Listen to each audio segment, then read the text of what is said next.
Hola a todos, ¿cómo están? Mi nombre es Celina Pitriviasi, soy estudiante avanzada en la carrera de Ciencias de la Educación y hoy nos encontramos acá para charlar un poquito acerca del texto que publica Revista Cordón, Ni estigmas ni romances, una narrativa sobre el conurbano. Es un texto que puede utilizar algunas palabras que tal vez no conocemos, que puede utilizar oraciones que son un poco complejas de analizar, pero lo importante no es tanto detenernos en todas esas palabras desconocidas, sino primero intentar comprender la idea general que nos está diciendo el texto. Pensemos que es un texto que justamente nos está hablando del conurbano, lugar donde todos nosotros vivimos, o si no por lo menos en el que estudiamos. Por ende, es un lugar que no nos es alejado, ni como por ejemplo cuando nos hablan de Europa o de las guerras europeas, todo eso nos es algo lejano. Mientras que hablar del conurbano, sobre todo hoy en día, nos tiene que resultar algo sumamente cercano. Por ende, los temas de los que nos va a ir hablando el texto van a ser temas que nos son familiares. Cuando uno habla hoy en día del conurbano, automáticamente se pone en la imagen de un montón de personas el estigma justamente de lo precario, lo ilegal, lo marginal, lo peligroso. Este estigma nos va a advertir el texto desde ya casi que su primera o segunda página. Es justamente sumamente exacerbado, extremista. Y todos los discursos que son extremistas son, por lo general, sumamente achatados. Esto es lo primero que reflexiona el texto, es decir, no tiene mucha profundidad de por sí su análisis. Suelen estar basados en prejuicios, en lo que hablábamos antes acerca del sentido común. Eh, este, este estigma de lo conurbano comienza sobre todo con la última dictadura militar, pero a raíz, durante la década del 90, se consolida y tiene una importancia fundamental los medios de comunicación. Tanto, bueno, en un principio los gráficos, pero luego comienza a tener un impacto muy importante en lo que es la televisión, las noticias y todo lo demás.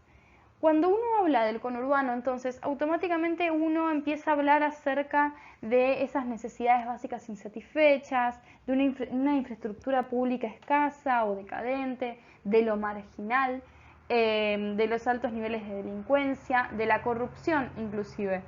Eh, de esta manera se pasó de una idea que ya se venía teniendo en el país, que es esta idea de que de los bárbaros se pasa de pensar que la barbarie vive únicamente en las provincias, que son los 13 ranchos, como se decía antes, a pensar que son los 24 distritos del Gran Buenos Aires.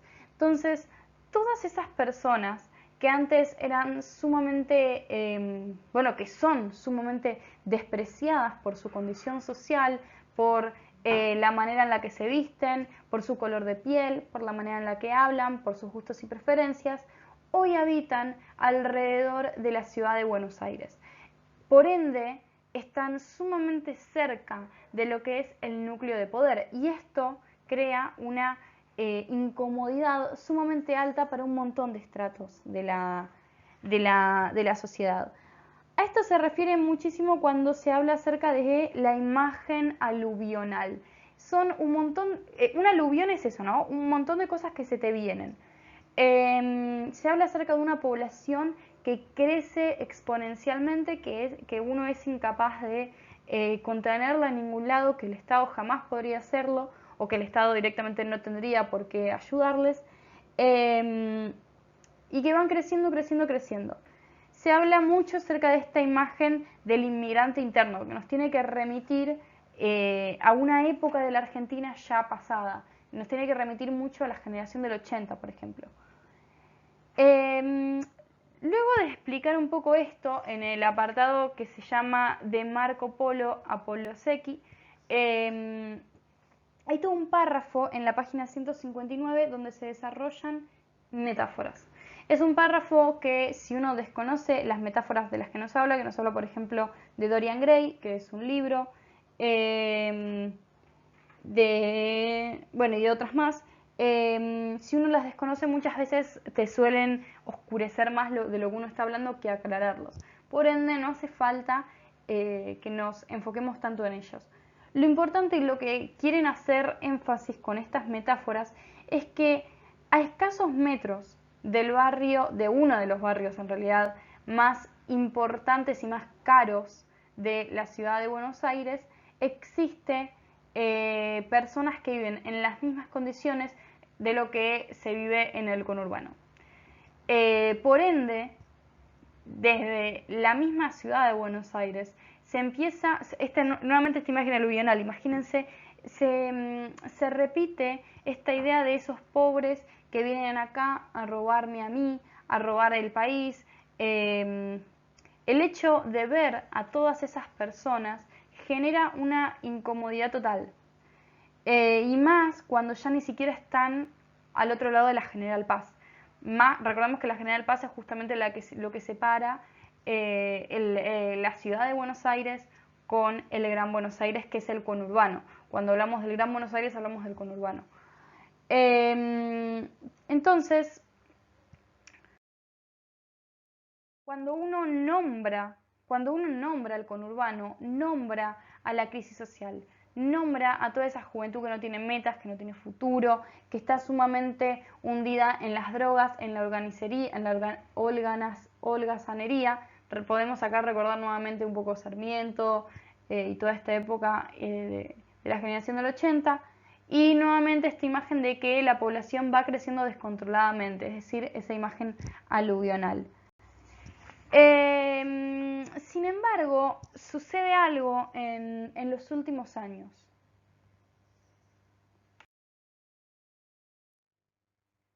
La marginalidad se fetichiza. Vamos a pensar el fetiche como esta idea de pensar algo de manera tal que lo vamos a adorar o que le vamos a rendir hasta inclusive algún tipo de culto.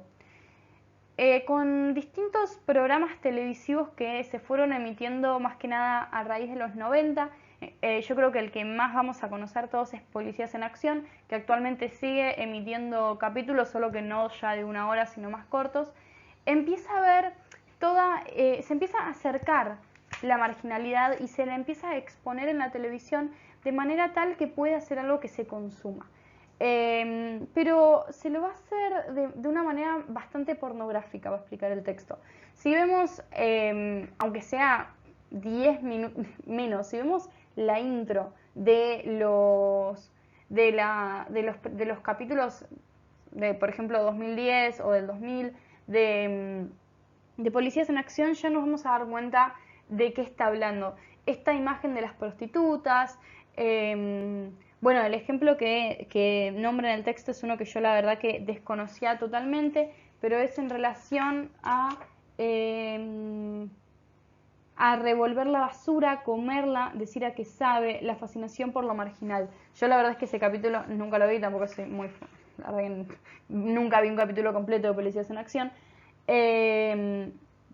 pero es esta actividad de morbo de la marginalidad justamente. Es algo que es sumamente nuevo, esta idea de grabar algo así en el conurbano, sobre todo la policía en acción que va y combate con esa marginalidad, la policía del conurbano que todos sabemos que la verdad es que es muy inepta, va y combate al crimen de una manera increíble, excepcional, porque el crimen es desorganizado.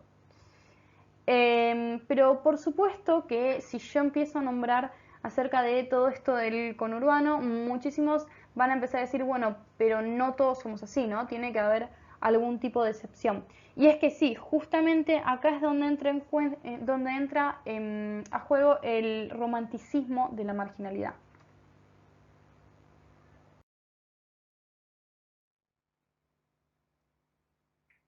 El romance de la marginalidad tiene que ver con esta idea de ser la excepción, ser la persona que se levanta siempre a las 4 de la mañana para ir a trabajar y darle de comer a sus 7 hijos que viven todos en una villa miseria y tiene que caminar 4 kilómetros hasta el colectivo, que encima a veces no le para, y cuando llueve la parada no tiene techo, y gana 2,50 mangos porque quiere que uno de sus hijos vaya a la universidad.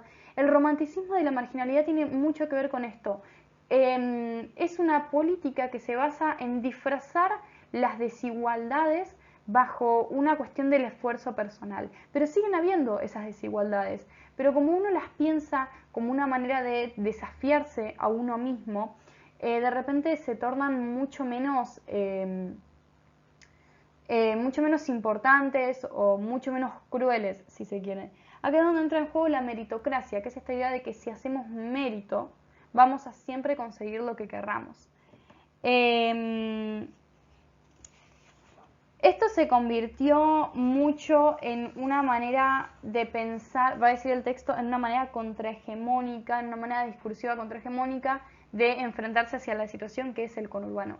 Esto quiere decir que esto es una manera de ir mucho contra el poder establecido que decía que del conurbano no puede salir nada bueno, nadie que nace en el conurbano puede llegar ahí a la universidad. Es una manera de ir un poco en contra de eso.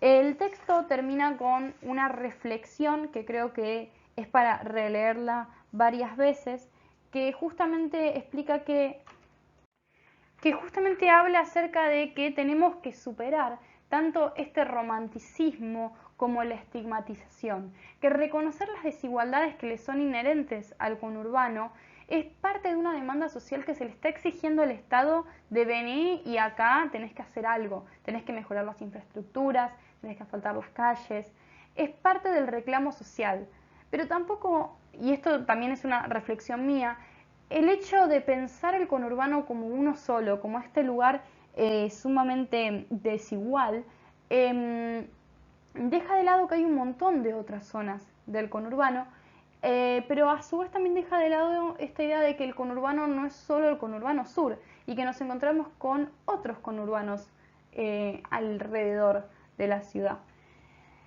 Bueno, espero haber aclarado un poco este texto que en realidad es más de reflexión personal que más de contenido teórico. Nos leemos en los comentarios para ver un poco a ver qué opinan acerca de esta idea. Nosotros que vivimos en el conurbano nos encontramos en una posición óptima para opinar.